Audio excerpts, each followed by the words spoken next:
आज शिकार बहुत अच्छा रहा। अब महल लौटने का समय आ गया है।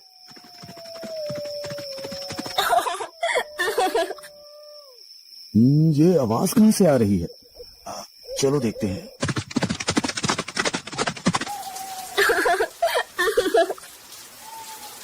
ये देवी, तुम कौन हो और यहाँ इस घने जंगल में क्या कर रही हो?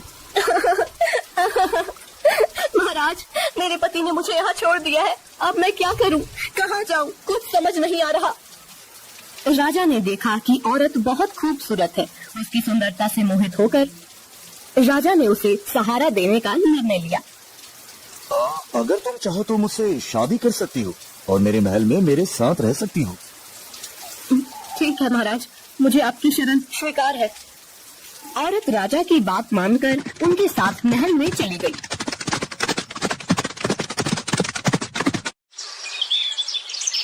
दोनों ने शादी कर ली। राजा वीरेंद्र की पहली पत्नी रानी सौम्या ने न चाहते हुए बड़ी मन से दोनों का महल में स्वागत किया।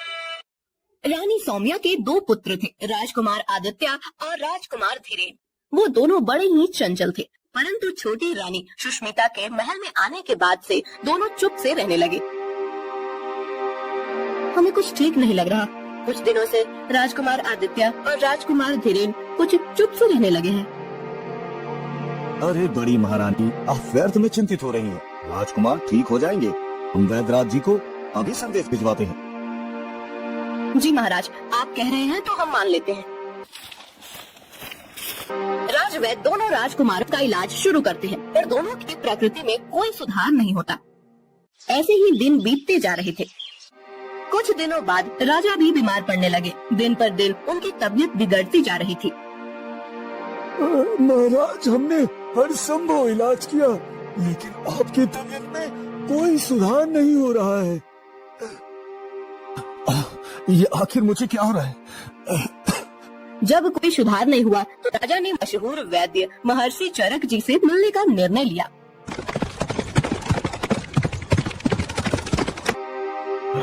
महर्षि जी, मैं बहुत बीमार हूँ। जब से मैंने नई शादी की है तब से मेरी तबीयत बिगड़ती जा रही है।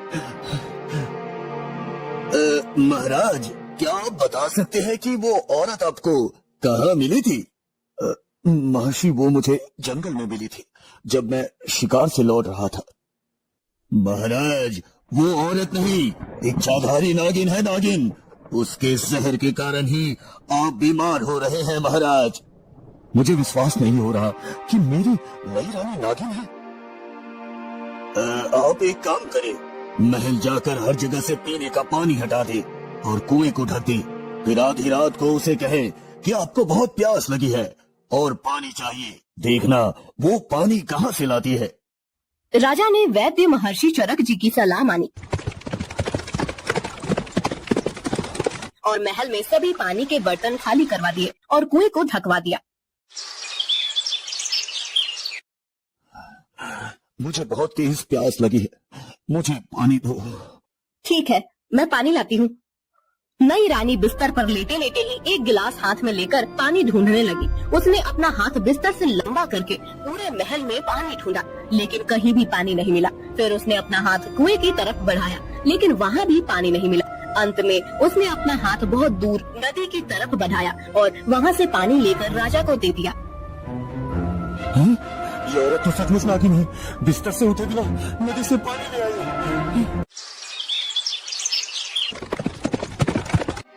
महर्षि जी, मुझे यकीन हो गया है कि वो औरत नहीं नागिन है। मुझे उससे बचाइए महर्षि जी, मुझे उससे बचाइए। महाराज, आज आप अपनी पहली पत्नी रानी सौम्या से कहे कि चलो समुद्र देखने चलते हैं। जब आप ऐसा कहेंगे तो नई रानी भी साथ चलने का जिद करेगी। फिर आप उसे भी साथ लीजिए। आगे का काम मैं देख लूंगा। राजा ने महर्षि चरक जी की बात मानी और महल लौटकर अपनी पहली रानी सौम्या से कहा, रानी सौम्या, चलो समुद्र देखने चलते हैं। मुझे भी समुद्र देखना है। हाँ ठीक है भाई, तुम भी चलो। अगले दिन सब समुद्र के पास पहुँचे। महर्षि चरक जी भी साथ में आए। सब लोग नाव में सवार होकर समुद्र में घूमने लगे।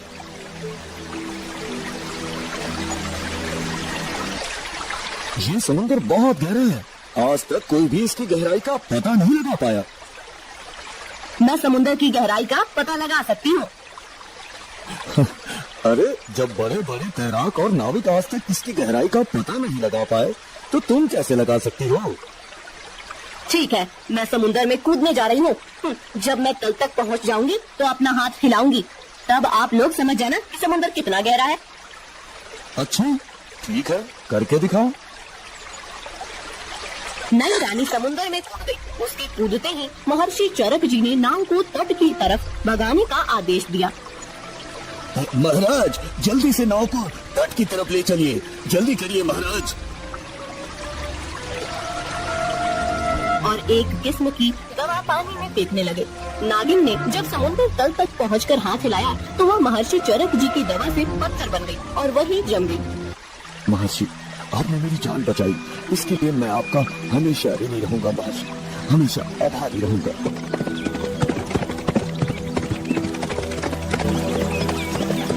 राज्य में दोनों राजकुमारों की प्रकृति भी ठीक हो गई और राजा भी स्वस्थ हो गए। राजा ने महर्षि चरक जी को ढेर सारा इनाम दिया और अपनी पहली रानी सौम्या और दोनों राजकुमारों के साथ हंसी खुशी रहने लगे।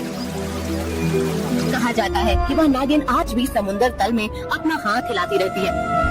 ओम नमः शिवाय, ओम नमः शिवाय, ओम नमः शिवाय। महल में इच्छाधारी के खात्मे के बाद हर कोई चैन की सांस ले रहा था, लेकिन महर्षि चरक जी के चेहरे पर चिंता की लकीरें गहरी होती जा रही थी। उनके मन में किसी अनहोनी का संकेत हो रहा था।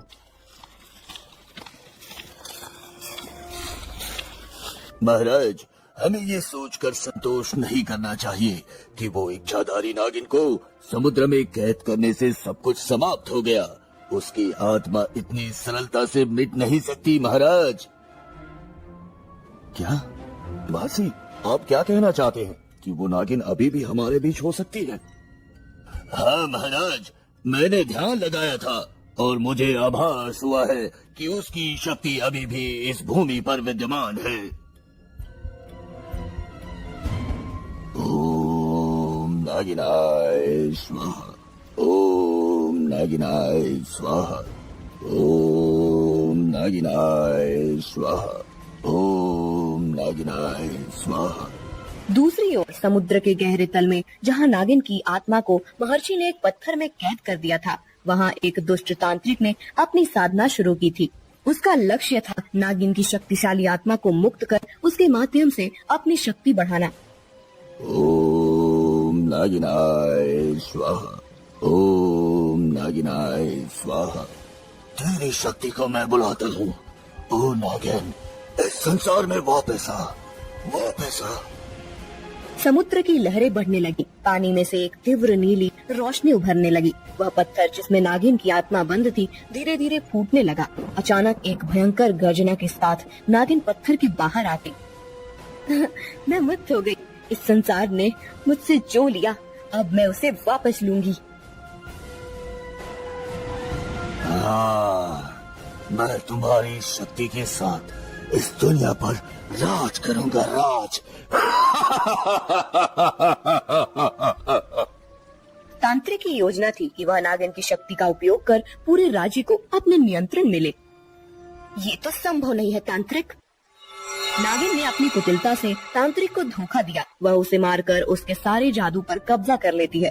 अब नागिन पहले से भी शक्तिशाली हो चुकी थी।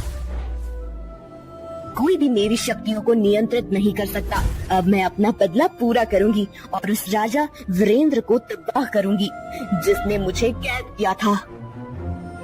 महल के बगीचे में एक दिन रानी सौम्या टहल रही थी। अचानक उन्हें ऐसा महसूस हुआ जैसे कोई उन्हें देख रहा है। एक अनजानी घबराहट उनके दिल में घर करने लगी। ये हवा इतनी तेज क्यों हो गई? कोई यहाँ है क्या? अचानक एक अदृश्य शक्ति रानी सौम्या पर हमला करती है। उनके गले पर एक ठंडी नागिन जैसी छाया महसूस होती है। वे घबराकर पीछे हटती हैं, लेकिन वह छाया धीरे धीरे गायब हो जाती है। सौम्या समझ जाती है कि यह कोई सामान्य घटना नहीं थी। एक रात जब पूरा महल गहरी नींद में था, नागिन ने अपना रूप धारण कर लिया। वह एक सर्पनी के रूप में राजकुमारों के कक्ष में प्रवेश करती है। अब मैं अपना बदला पूरा करूंगी। राजा वीरेंद्र के प्रिय पुत्र अब मेरे कैद ही होंगे।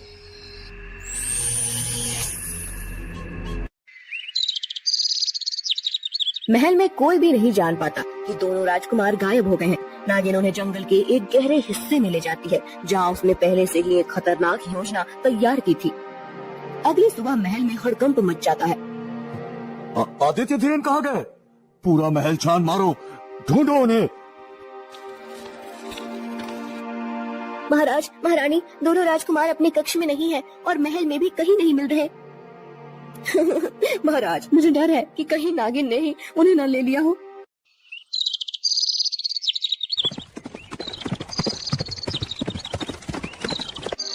महाराज, हमें उनकी तुरंत खोज शुरू करनी चाहिए। ये नागिन की चाल हो सकती है महाराज।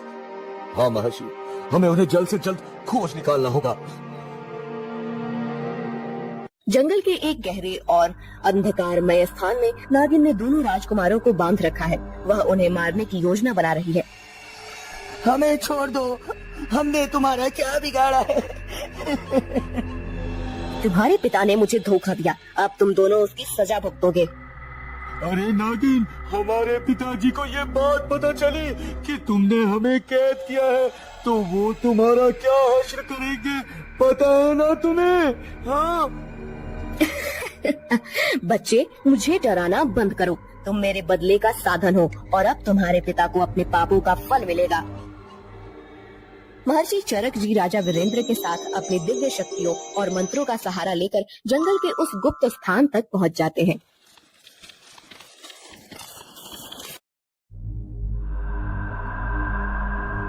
ओम नमः शिवाय, ओम नमः शिवाय, ओम नमः शिवाय।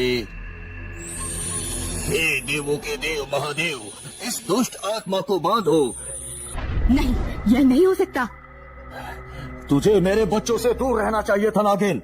अब तुझे अपने कर्मों का फल जरूर मिलेगा, जरूर मिलेगा तुझे अपने कर्मों का फल। नागिन अपने अंतिम प्रयास में महर्षि और राजा को मारने की कोशिश करती है, लेकिन महर्षि की दिव्य शक्ति के आगे उसकी एक नहीं चलती। मैं तुम्हें छोड़ूंगी नहीं, तुम सभी को मेरी तरफ भुगतना पड़ेगा। तेरा अंत आ गया है, अब तुझे कोई नहीं बचा सकता, कोई भी नहीं। महर्षि चरक जी अपने मंत्र बल से नागिन को पूरी तरह से निष्क्रिय कर देते हैं। नागिन अपनी हार मान लेती है और विलाप करने लगती है। मैं तुम्हें छोड़ूंगी नहीं, तुम सभी को मेरी तरफ भुगतना पड़ेगा। महर्षि चरक जी उसे फिर से एक पत्थर में बंद कर देते हैं। नागिन के पत्थर में बदलने के बाद राजा वीरेंद्र और रानी सौम्या अपने दोनों पुत्रों को गले लगाते हैं। वे दोनों अब सुरक्षित हैं और उनकी आंखों में डर की जगह राहत है।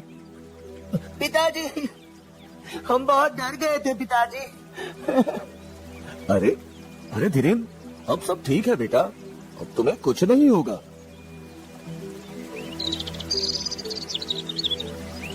ओम नमः शिवाय, ओम नमः शिवाय, ओम नमः शिवाय। मैं फिर से हार गई, लेकिन मेरी आत्मा हमेशा तुम्हारे पीछे रहेगी राजा वीरेंद्र।